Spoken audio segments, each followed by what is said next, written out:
Okay, magandang araw uli mga kaibigan. Karoon tayong bagong pasyente. Ultimate Chopper Mega Power. Ayan. Wala siyang power. Mega Power pero walang power. Okay guys, testingin natin. Ayan o. Ayan guys, nakasaksak na. Ayan o. Ayaw mag-response. Ayan. Buksan natin, tingnan natin kung anong problema. Ang suspecha ko dito is thermal fuse kasi lahat ng mga ganito may mga thermal fuse to. Tingnan natin guys.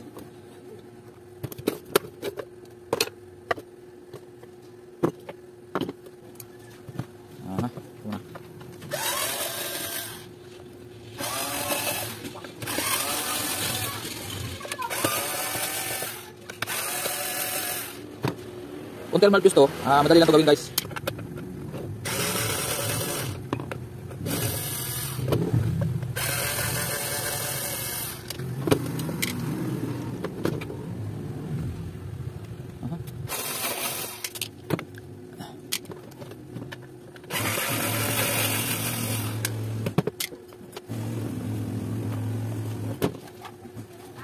Ayun. Ayun, nasaan ang thermal fuse? Ayun. Ayun ang thermal fuse guys. Okay pa naman yung carbon brush niya. So wala tayong problema dyan. Ayun ang thermal fuse guys to. Yan. Tester natin.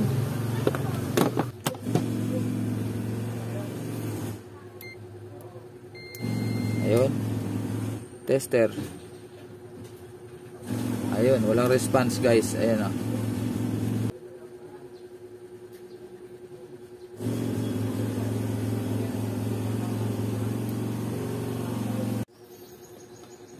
Ayun guys, ito yung thermal fuse oh. Kalas na natin yung kabila. Kabila, nakahinang.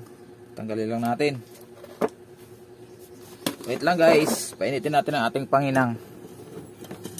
Tinester ko na to, wala talagang wala talagang resistance. Ayan oh. Wala oh. Wala oh. Dapat meron yan. Ayan oh. Pag ito tinester natin, wala. So ibig sabihin busted yung thermal fuse nya. Napalitan natin yan.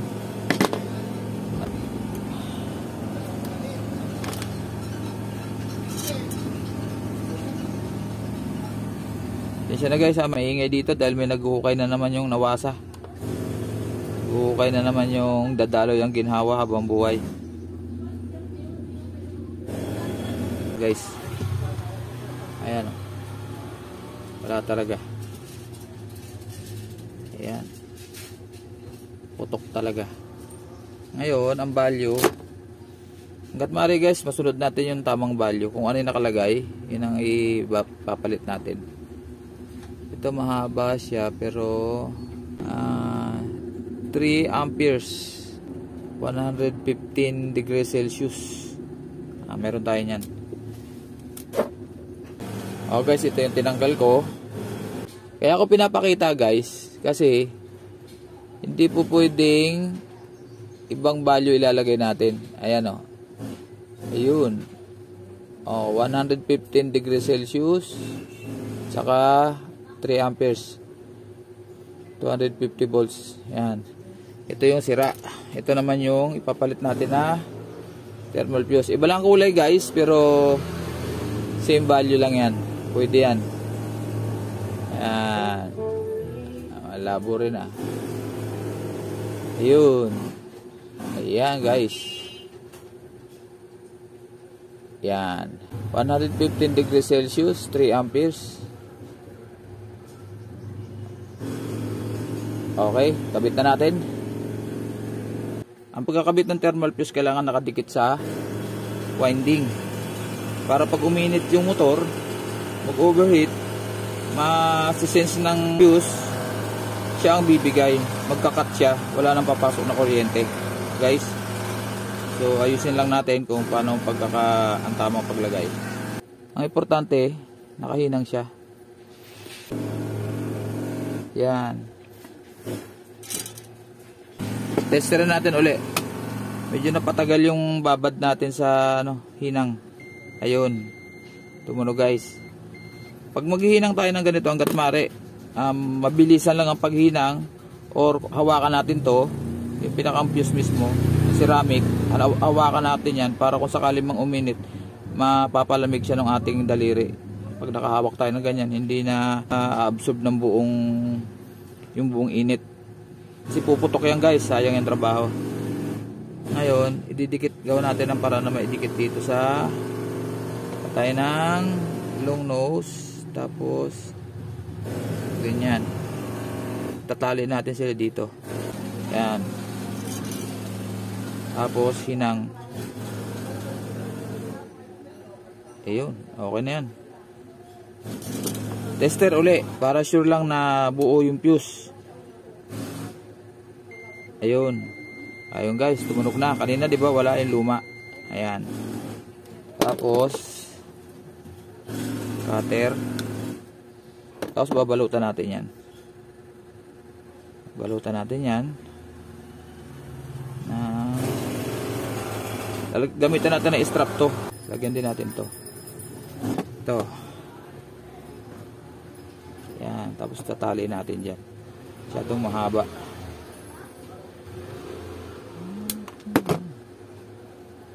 Yan. Ganyan guys. Yan.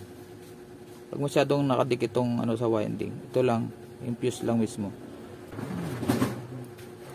Ayun, guys, oh. Yan. Para sure na nakadikit siya sa winding. Yan. Yan. Okay na yan, guys, ganyan. Putulin natin tong tira. Ayun. Matik na yan. Okay, takpan na natin.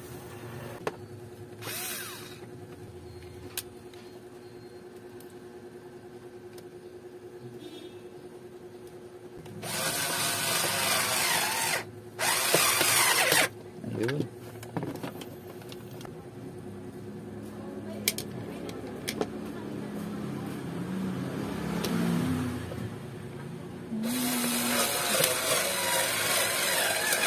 Okay, testingin muna natin, mamaya natin ikabit yun. Testingin muna natin ng ganyan lang.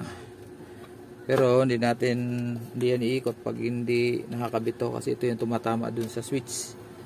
Sana ba yan? Ito sa likod. Ayan, ito. Yun. Para baba. Walang kukontra. Ayun, guys, oh. Ayun. Okay guys, successful yung ating trabaho.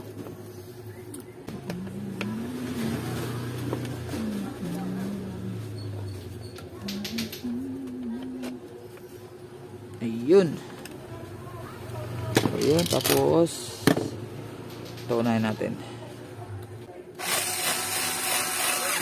Okay.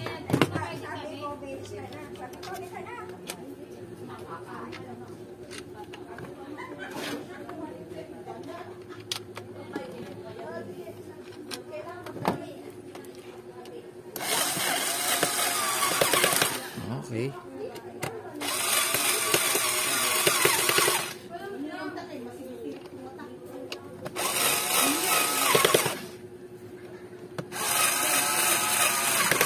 Okay. Iyan. Tapos ito dito. Tapos yung blade. Paglagay nito guys, pipindutin muna to.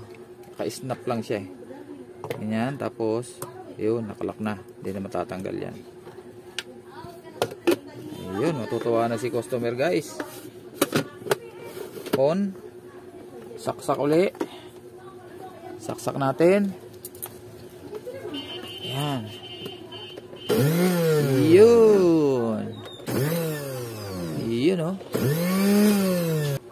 Okay guys, maraming salamat uli sa panonood. At kung nagustuhan nyo po yung aking pagre-repair nito, ay paki-like naman po. At kung may suggestion kayo, just Paki-comment na lang po sa baba, sa comment section. At paki-subscribe na rin po sa ating maliit na channel. Ayan o. At kung mas maganda po, kung mai-share nyo, mas maganda po yun. Tatanamin kong malaking utang na loob. Magandang araw po sa atin lahat. Matsuki TV po. Bye-bye.